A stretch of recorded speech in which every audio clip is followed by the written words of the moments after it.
It is rare for any show to be able to hook its audience from the very first episode, and yet Ninja Kamui was able to do just that. Coming out seemingly from nowhere, like a ninja, in the middle of the season, Ninja Kamui blew a lot of people away. Now that was completely due to the animation, which was legitimately excellent. The fight scenes were beautiful and instantly ranked amongst some of the best the industry had produced. This is the first anime series by the new animation studio, LiamNidas Production. The only other work they've made before this series was Monsters 103 Mercies Dragon Damnation. So this was really the series to get people's attention, and it was able to right off the bat. Now LiamNidas Production was founded by Sung-Gu Park, who is relatively famous in the anime industry.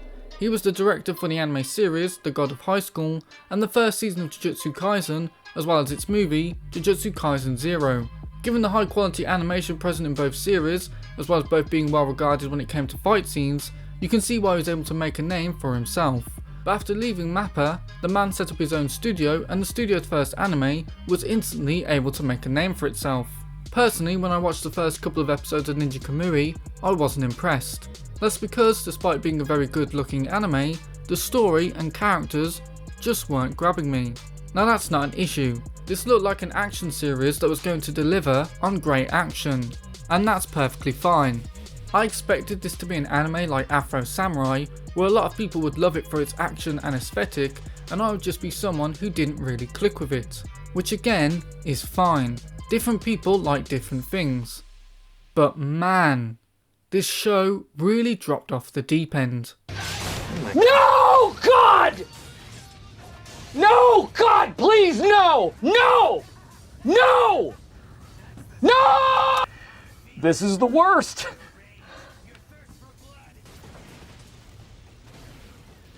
As the series continued, I hoped that the story and or characters might improve, but I was content enough to keep watching for the action. Little did any of us expect, but the animation in this series nosedives into a volcano. For some misguided reason, they decided to forego the great 2D animation that they had been using throughout the start of the series, and instead switch to characters fighting inside CGI mech suits. Annoyingly, this is treated like an upgrade, but instead it's just like that meme where you press the button to upgrade and then go, oh shit, go back, except the anime never goes back to what it was.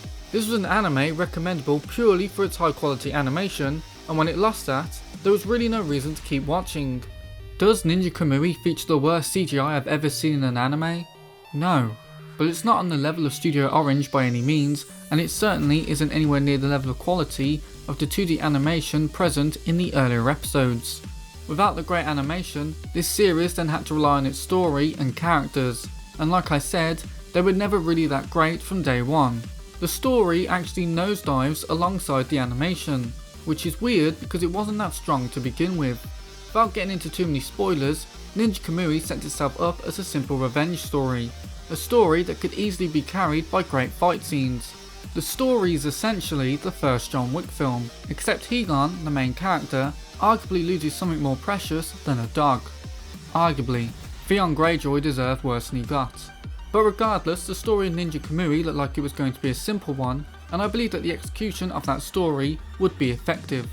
However, that's not what happened. There is a reason why the character started using mech suits, and that's because his story became extremely convoluted, and went from a man simply wanting to get vengeance, to government conspiracies and spies, and ninjas taking over the world, and a bunch of other nonsense. It was just so silly, and too big of a shift from the promise the story gave us in the first episode. By the end of the series, it no longer even feels like Higan is getting revenge. Instead, it feels like he's saving the world. In the final episode, you just sit there and think, how did we even get here? It's possible that the shift in story would have worked better if there was at least something to the characters. But there wasn't. None of the characters in this series were good, except for maybe the tech guy villain. He felt like a perfect fit for this series and was actually entertaining to watch.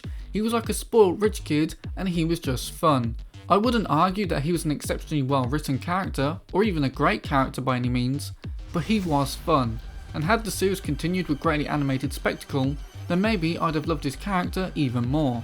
But outside of this character, there's no one really else to talk about. The rest of the characters are bland and forgettable. The main villain is in no ways interesting and gets the most blasé attempt at a backstory I've ever seen. Higan, our main character, remains the exact same throughout the entire series, There's nothing interesting about him at all, and the series never tries to make him more compelling either. One of the reasons why John Wick worked so well was because the character was legitimately great. He had his own mythos, characters reacted to his sheer presence, and he did have a personality. He was a man of few words, but there was always a lot of respect and even kindness that came from John Wick. He was ruthless towards his enemies and understanding towards his allies. He could be fighting against his ex-teammate and still harbour no ill will towards them because he knew why they were fighting him. How does Higan compare? Well, he's in the shadow of John Wick's shadow, which I guess is impressive for a ninja, but certainly isn't impressive in terms of characterization. The show never really does anything with Higan, and at no point do I ever get excited to see him on screen. He's a boring lead character, and that's a shame given that he was voiced by Kenjiro Suda, one of the most beloved Japanese voice actors working right now. When not even his dulcet tones can make a character compelling, that's when you know a character is bland and boring. I don't know if I can even be bothered to mention the other characters. I guess there's Mike, who's the most stereotypical, I'm a hardball detective who's morally upright and whatnot. He's fine enough. There's Emma, at least the show does do something with this character, but it wasn't enough to make me interested in her. The secondary villains never get anything more interesting than a piece of flashy armour, and Zai is a character that is never able to match the coolness of his own character design. Honestly, my favourite character in the show is probably Higan's wife, and it's a shame because she doesn't make that many appearances. Not that it matters given all the issues I had with this anime, but I also wasn't a fan of the opening for this anime. It's not a bad opening, in fact after listening to it again just now, I think it's quite good, but it just isn't my cup of tea and I likely won't listen to it again after making this video. And that also sums up my feelings on the ending song too.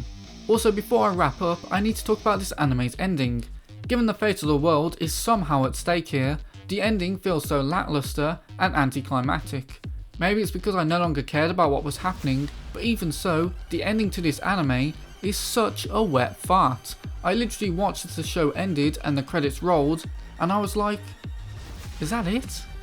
Like the show as a whole, the ending is disappointing. Given the lack of either an interesting story or any interesting characters, and the fact that the selling point of the anime, its animation and fight scenes, dramatically drop in quality, I just can't recommend this anime to anyone at all. That said, there was enough good here in this anime for me to keep my eye on this studio going forward, and I really do look forward to what both Sunku Park and Ina H Production produce next, because this studio really does have potential to make great things. Ninja Kamui just fell quite short of that potential in my opinion, but those are just my thoughts. What are yours? Did you like Ninja Kamui, or were you disappointed like me? Did the switch to CGI bother you, or were you able to continue enjoying the anime regardless? Let me know the answers to all those questions down in the comments below. And when you're down there, do be sure to hit the like button, it significantly boosts this video in the YouTube algorithm. And if you're feeling especially generous, then do consider subscribing too. I'm aiming to hit 1000 subscribers before the end of the year, and it's looking very doable. But anyway, thank you so much for watching, I really appreciate it, and I hope to see you in the next video. Bye bye.